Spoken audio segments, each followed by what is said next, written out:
le monde qui se tourne que vers la chair. Alors qu'avant, la chair même s'est tournée vers l'esprit. Parce que l'esprit qui vient de Dieu, qui dirigeait l'homme, c'est l'esprit qui était censé gouverner. C'est l'esprit qui était censé donner des ordres à la chair et la chair devait juste exécuter, enfin d'appliquer, de mettre en pratique la parole de Dieu. Mais on s'est retrouvé, la chair commence à diriger même l'homme. Pourquoi? Parce que l'homme a été vendu au péché. C'est ainsi, la chair de l'homme est devenue faible. Le Seigneur même le dit. Veillez et priez, car l'esprit est bien disposé, mais la chair est faible. Et la Bible déclare que ceux qui vivent sans la chair, ils ne sauront plaire à Dieu. L'affection de la chair, c'est la mort. Les œuvres de la chair sont mortes.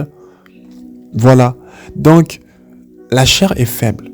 Alors, ici, on nous dit dans la révélation de la parole du Seigneur que la puissance de Dieu s'accomplit dans la faiblesse. Maintenant, nous sommes rentrés dans une dimension pour expliquer cette pensée de Dieu. Parce que cette pensée de Dieu est esprit. La parole de Dieu est esprit et vie. On n'explique pas la parole de Dieu comme on explique les romans, comme on explique les histoires, les contes des hommes. Non. Cette parole est esprit et vie. Donc il faut interpréter selon l'esprit. Il faut expliquer selon l'esprit. La faiblesse dans laquelle Dieu se glorifie, c'est une reconnaissance.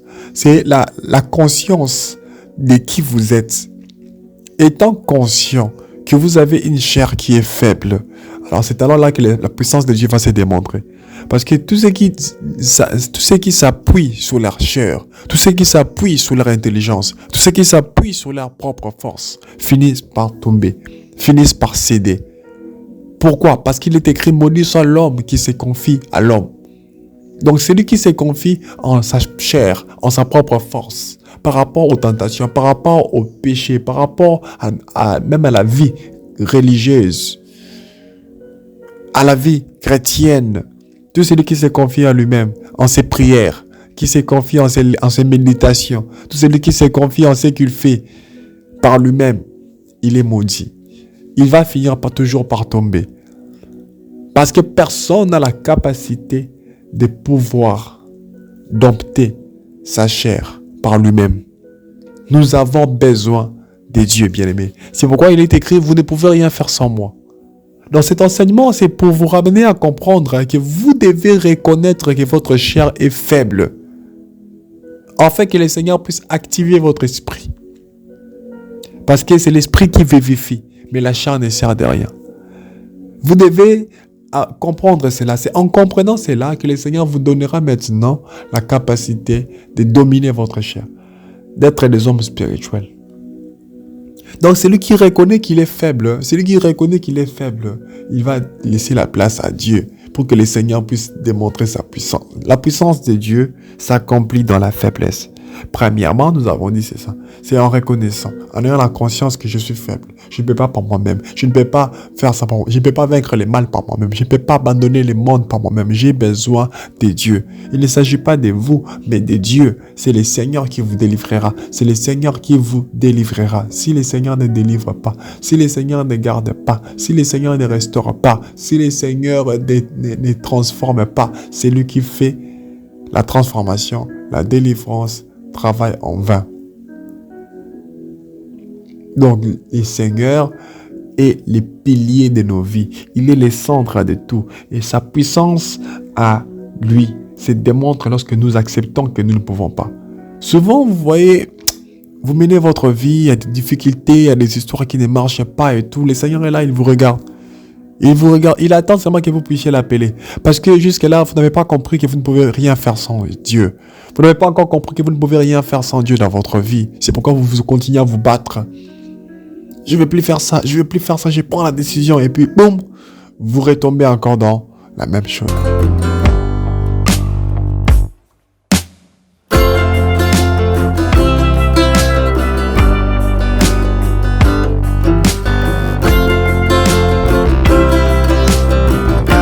Baba yetu anakuja hapa, Papa Israel, Mungu ambariki sana kwa kazi yote anayofanya. Bandugu wenye biko mbali wenye walisaidia baba baba yetu hapa. Akionso baza na musika au basungaki ngai. Tunasema Mungu awabariki sana. Akombola pe bino mingi.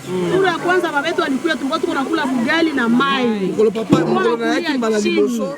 Hatukuwa na uwezo, hatukuwa tunaweza kuuza hata hii mnofu ya nyama hii. Lakini papa anatuuzia, tunasema Mungu ambariki sana. Leo anatuuzia sombe. Mungu ambariki sana, bariki na watu wote wao wanamsaidia. Leo anatuuzia, anatuletea bugali.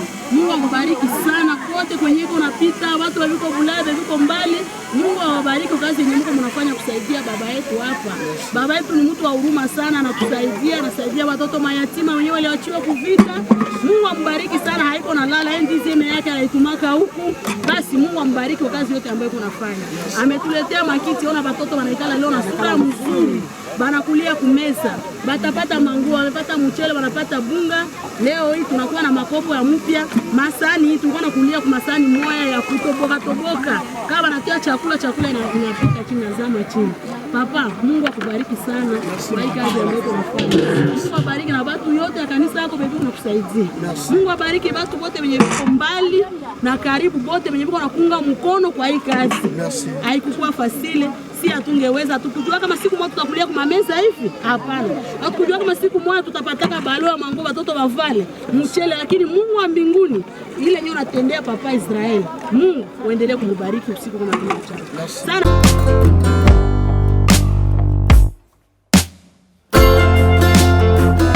Bonjour à tous. Merci que la grâce de Dieu surabonde sur vous. Je suis le frère Daniel Amani et nous continuons avec notre enseignement sur la force en Jésus-Christ. Et nous avions dit hier, en lisant notre passage biblique dans 2 Corinthiens chapitre 12, verset 9, qui est la force, la puissance de Dieu s'accomplit dans la faiblesse. Et nous avons expliqué cela. Expliqué cela dans une dimension ou montrant que l'homme est faible de par nature, par sa chair. Parce que lorsque Dieu a créé l'homme n'était pas faible, l'homme était fort. L'homme, esprit, âme et corps, l'homme était fort dans la présence de Dieu. Mais lorsque l'homme a chuté en péchant contre Dieu, il y a quelque chose qui s'est passé. Il y a une loi qui est venue entrer dans l'homme. Cette loi-là qui est entrée dans l'homme a affecté la chair de l'homme. Et la chair de l'homme a été vendue. L'homme a été vendu au péché. Et sa chair est devenue tout de suite une chair faible, qui se tourne que vers le monde, qui se tourne que vers la chair. Alors qu'avant, la chair même s'est tournée vers l'esprit. Parce que l'esprit qui vient de Dieu, qui dirigeait l'homme, c'est l'esprit qui était censé gouverner. C'est l'esprit qui était censé donner des ordres à la chair. Et la chair devait juste exécuter, enfin d'appliquer, de mettre en pratique la parole de Dieu. Mais on s'est retrouvé, la chair commence à diriger même l'homme. Pourquoi? Parce que l'homme a été vendu au péché. C'est ainsi, la chair de l'homme est devenue faible. Le Seigneur même le dit. Veillez et priez, car l'esprit est bien disposé, mais la chair est faible. Et la Bible déclare que ceux qui vivent dans la chair, ils ne sauront plaire à Dieu. L'affection de la chair, c'est la mort. Les œuvres de la chair sont mortes. Voilà. Donc, la chair est faible. Alors, ici, on nous dit dans la révélation de la parole du Seigneur que la puissance de Dieu s'accomplit dans la faiblesse. Maintenant, nous sommes rentrés dans une dimension pour expliquer cette pensée de Dieu. Parce que cette pensée de Dieu est esprit. La parole de Dieu est esprit et vie. On n'explique pas la parole de Dieu comme on explique les romans, comme on explique les histoires, les contes des hommes. Non. Cette parole est esprit et vie. Donc il faut interpréter selon l'esprit. Il faut expliquer selon l'esprit. La faiblesse dont laquelle Dieu se glorifie, c'est une reconnaissance, c'est la conscience de qui vous êtes. Étant conscient que vous avez une chair qui est faible, alors c'est alors là que la puissance de Dieu va se démontrer. Parce que tous ceux qui s'appuient sur leur chair, tous ceux qui s'appuient sur leur intelligence, tous ceux qui s'appuient sur leur propre force, finissent par tomber, finissent par céder. Pourquoi? Parce qu'il est écrit, maudit soit l'homme qui se confie à l'homme. Donc celui qui se confie en sa chair, en sa propre force, par rapport aux tentations, par rapport au péché, par rapport même à la vie religieuse, à la vie chrétienne, tout celui qui se confie en lui-même, en ses prières, qui se confie en ses méditations, tout celui qui se confie en ce qu'il fait par lui-même, il est maudit. Il va finir toujours par tomber.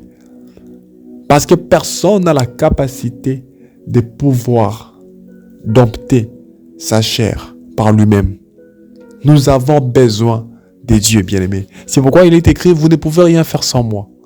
Dans cet enseignement, c'est pour vous ramener à comprendre que vous devez reconnaître que votre chair est faible, afin que le Seigneur puisse activer votre esprit.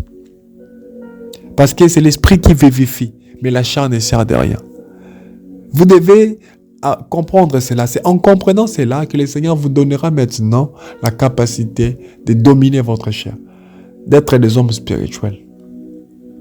Donc celui qui reconnaît qu'il est faible, il va laisser la place à Dieu pour que le Seigneur puisse démontrer sa puissance. La puissance de Dieu s'accomplit dans la faiblesse. Premièrement, nous avons dit c'est ça. C'est en reconnaissant, en ayant la conscience que je suis faible. Je ne peux pas par moi-même. Je ne peux pas faire ça par moi. Je ne peux pas vaincre le mal par moi-même. Je ne peux pas abandonner le monde par moi-même. J'ai besoin de Dieu. Il ne s'agit pas de vous, mais de Dieu. C'est le Seigneur qui vous délivrera. C'est le Seigneur qui vous délivrera. Si le Seigneur ne délivre pas, si le Seigneur ne garde pas, si le Seigneur ne restaure pas, si le Seigneur ne transforme pas, c'est lui qui fait la transformation, la délivrance, travaille en vain. Donc, le Seigneur est le pilier de nos vies. Il est le centre de tout. Et sa puissance à lui se démontre lorsque nous acceptons que nous ne pouvons pas. Souvent, vous voyez, vous menez votre vie, il y a des difficultés, il y a des histoires qui ne marchent pas et tout. Le Seigneur est là, il vous regarde.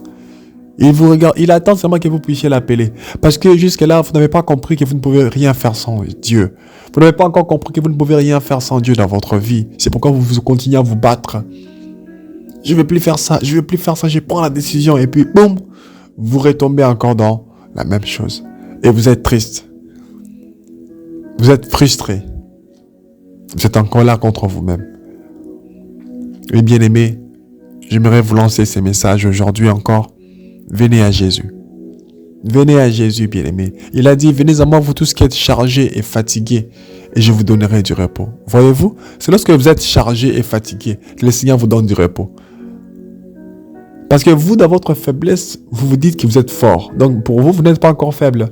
Le Seigneur se manifestera sa puissance lorsque vous serez fatigué, lorsque vous serez faible, lorsque vous accepterez que non, j'ai des fardeaux, je suis chargé. C'est alors là que le Seigneur vous déchargera par sa puissance, par sa force, par son bras étendu et sa main puissante. Bien-aimés, abandonnez-vous au Seigneur. Il est temps que vous puissiez mettre ça en tête. Vous avez besoin de Dieu dans votre vie. Vous avez besoin de Dieu dans votre vie. Nous en avons tous besoin. Nous avons tous besoin de ces dieux dans notre vie. Alléluia. Donc aujourd'hui, ce que nous avons voulu vous faire comprendre, c'est que le Seigneur, votre Dieu, il manifeste sa puissance lorsque vous acceptez que vous êtes faible et que vous ne vous confiez plus à votre chair. Combien de jeunes aujourd'hui tombent dans la fornication? On leur interdit avec le copinage. Selon ce qui est écrit dans la parole, fuyez l'impudicité, fuyez la fornication. Et toutes ces choses-là nous poussent à la fornication, nous poussent au péché lié dans les pensées, nous poussent à beaucoup de choses qui sont mauvaises et qui nous séparent totalement de notre appel, de notre destinée. Ça nous sépare de la gloire de Dieu. Et nous disons quoi? Je suis fort, je vais résister, je suis fort. Un homme ne peut jamais rester seul avec une femme qui n'est pas sa mère, qui n'est pas sa sœur. Vous vous disposez, vous vous prédisposez à la chute, vous vous prédisposez à tomber. Vous savez, Joseph, devant la femme de Potiphar, Joseph n'a pas dit, bon, je suis fort, je vais rester là, elle va rien me faire, moi je suis serviteur de Dieu, moi je suis Joseph, moi je vois des visions, moi j'ai des songes, moi j'ai pris. Non, Joseph s'est enfoui, bien-aimé. Il s'est enfoui. Et vous faites les gros dos, vous êtes fort, vous voulez arriver jusqu'au bout du rouleau pour comprendre que vraiment vous êtes faible. Votre chair est faible. Ne vous confiez pas à votre chair, confiez-vous à l'Éternel et il sera votre force, il sera votre soutien. On se retrouve demain pour la continuité de cet enseignement. Mettez votre force, placez votre force en Jésus-Christ et le Seigneur, lui, il va démontrer sa puissance. Si vous ne reconnaissez pas que vous êtes faible, alors là, sachez-le très bien que vous serez toujours en train de vivre les mêmes choses, de retomber dans les mêmes choses. Alors que ce que Dieu veut de vous, c'est que vous soyez un peuple saint pour lui, que vous soyez un peuple juste, un sacerdoce royal, une nation bénie, sanctifiée pour les seigneurs, parce que Jésus revient bientôt. Que le Seigneur vous bénisse abondamment. On se retrouve demain pour la continuité de cet enseignement. La force en Jésus-Christ. Soyez bénis.